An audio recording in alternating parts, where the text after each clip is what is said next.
Darth Maul is one of the most controversial figures in the Star Wars universe. A fascinating, even iconic villain, best known for his terrifying look, incredible fighting skills, and a silky smooth voice. I still find it mad that said voice belongs to Pete from Shaun of the Dead, but hey, there's an extra fact for you, and we haven't even begun yet. All that said though, it's hard to deny the fact that his rather piecemeal treatment in The Phantom Menace ultimately made him an antagonist as frustrating as he is intriguing. Though this has admittedly only heightened fan curiosity about the character and what could have been. But thankfully, through a trove of behind-the-scenes material and tales from the Star Wars expanded universe, they can learn more about the red and black Jedi Slayer than the Phantom Menace, and then solo a Star Wars story even dared hint at. I'm Josh from WhatCulture.com, and these are 10 things you didn't know about Darth Maul.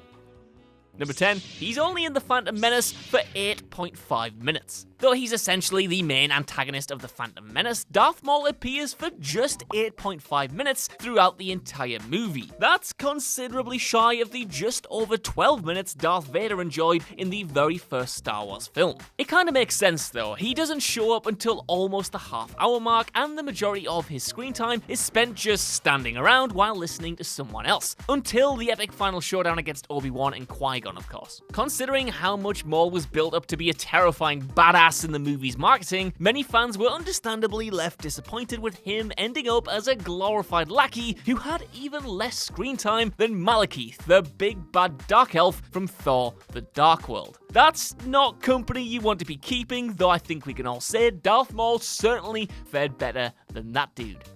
Number 9, Benicio Del Toro almost played him. Though the role was ultimately split between Ray Park for the live-action performance and dubbed over by Peter Serafinowicz, the original plan was for Maul to be played solely by Benicio Del Toro. Del Toro ended up leaving the project though when George Lucas scaled back the size of Maul's role significantly, transforming him from a philosophical villain into something much more simple and easy for children to digest. Of course, things have come full circle now with Del Toro appearing in The Last Jedi, but it's hard not to imagine what might have been if Lucas had stuck to his original conception of the character. It almost certainly would have been much more interesting for that one movie, and having an actor of Del Toro's caliber in the franchise's back pocket wouldn't have been a bad thing for further down the line either. All this said though, nobody can deny the physical presence Ray Park brought to the role, and for as good as Del Toro is at, the old acting thing, I can't really imagine him doing the same stunts with the same grace as Park.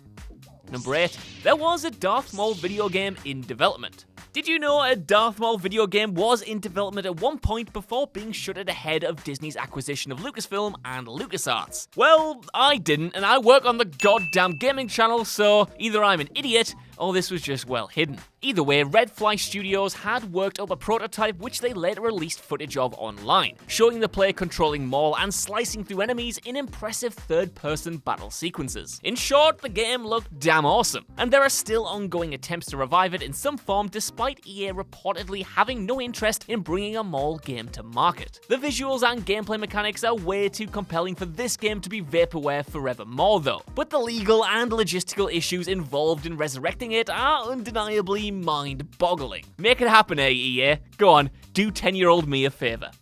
Number 7, this was the original Darth Maul design. Concept designer Ian McCaig was tasked with creating Darth Maul's look, with George Lucas requesting to see, quote, a figure from his worst nightmare. Evidently, his nightmare must have taken place in the exact same nightmare realm that the Insidious movies are based on, because that franchise's main villain is also the spitting dabs of Darth Maul. McCaig settled on a pallid, washed-out grimace with red ribbons descending from its head, which Lucas deemed too terrifying for kids, so McCaig went back to the drawing board and eventually came up with the final Rorschach-style red and black design. It's safe to say that Maul would have been a distinctly different and much scarier character if that original design had won out. But on the other hand, the movie's box office grosses would have probably been negatively affected by all those screaming kids. Number 6, he only speaks 3 lines. In his 8.5 minutes of screen time, Maul speaks just 3 lines of dialogue, spending almost all of his screen time either listening, walking, or standing around quietly, or of course fighting. What's extra interesting though is that Maul actually has a very memorable, intense monologue about fear that was used in the TV spots, but never actually made it into the final movie. Fear attracts the fearful. Furthermore, Peter Serafinowicz has stated in an interview that he actually recorded much more dialogue for Maul that never ended up in the film. Presumably, there are more scenes of Maul speaking locked in a Lucasfilm vault somewhere, but considering the main reason for Benicio Del Toro bailing from the part, it's clear that the shooting version of the character was always going to be a man of few words. Number 5. He wasn't originally sliced in half. While Darth Maul's death seems pretty definitive in the final cut of the movie, as he is sliced in half and then falls down a long chute after all, the original plan was for Maul to simply fall down the chute in one piece. Speaking to Empire shortly after the movie's release, George Lucas said of the original death scene, quote, "I looked at it and I thought, this isn't going to work because if people like him enough, they are going to want him to come back and they're going to assume somehow he gets out of it. So I had to cut him in half to say the guy's gone. He's history, he ain't coming back." Yeah, how did that work out for you, George? The original death scene was reportedly screened to test audiences shortly before the movie's release and ultimately retained as an alternate take in case the MPAA balked at the more brutal final version. Number 4, he actually survived the Phantom Menace. That's right, despite Lucas's insistence that Darth Maul was unambiguously killed off in The Phantom Menace, he changed his mind and resurrected him for the Clone Wars TV series, appearing in 6 episodes in 2012 and 2013. For a while, movie fans might have had no idea this was the case, but the character eventually showed up again in the movies with Solo: A Star Wars Story, which, if you didn't know, is kinda fair enough, because it's not like loads of people flocked to see that movie. Sadly though, because of that flick's box office performance, the appearance may never actually be properly explained or explored again in the films, once again giving Maul the short end of the double-edged lightsaber. So, how did he survive? Well, it's explained that as he fell down the shaft, he managed to grab a vent, using his sheer force-fueled hatred of Obi-Wan and that stupid ponytail to survive, and then eventually ended up with cybernetic legs despite, a good chunk of his stomach getting sliced clean off too. Listen, he's Darth Maul, he's awesome, it doesn't really matter, the point is, he got out. Yes, it's absolutely ridiculous, but once you get over the absurdity of it all, Maul's tenure on the Clone Wars and Star Wars Rebels has actually been pretty damn entertaining, and has helped make him a certified favourite with fans. Number 3, Darth Maul's extended family.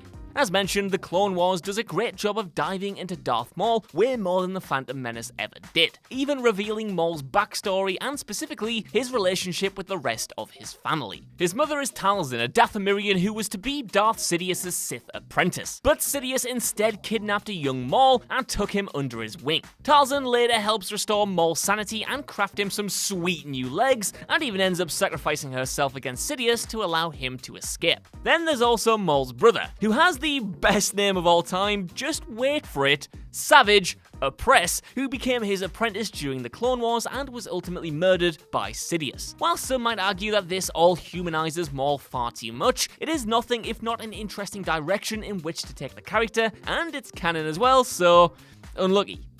Number 2, he blinks just 3 times. Ray Park had to wear coloured contact lenses to play Darth Maul, and due to the discomfort of the special lenses, he attempted to minimise blinking as much as possible, which only helped contribute to the character's overall creepy presence. It might surprise you to know though, there is a lot of debate online about whether he blinks once or twice in the entire movie, but the actual answer is, weirdly enough, 3 times. Firstly, he blinks when his double-edged lightsaber is cut in half by Obi-Wan, then a second time as Obi-Wan's lightsaber slices through him, and a third and final time as he registers what's just happened to him. Number 1, he almost had feathers instead of horns. And finally, as we round up our journey through the history of everyone's favourite horny devil, did you know that Maul almost ended up with feathers instead of those creepy devil-esque horns? It's a horrible realisation, isn't it? It's like when you first found out that dinosaurs probably had feathers as well, and weren't the absolutely terrifying and iconic monsters that Jurassic Park helped so perfectly realise. It is true though, but Ian McCraig felt that his near-final Maul concept was a little too scary, so decided to add feathers to his head to make him a little less threatening, which would be bound to the top of his noggin via piano wire. However, they ended up becoming bone-like horns, which ironically only made the character even more imposing and terrifying if you ask me. So that's our list. What do you think of Star Wars' most underserved villain? Got any more nifty Darth Maul factoids? Well, shout them out in the comments down below. Let me know what you thought of this video, and while you're there, could you give us a like, share, subscribe, and head over to whatculture.com for more lists and news like this every single day. I've been Josh, thank you for watching, and I'll see you soon.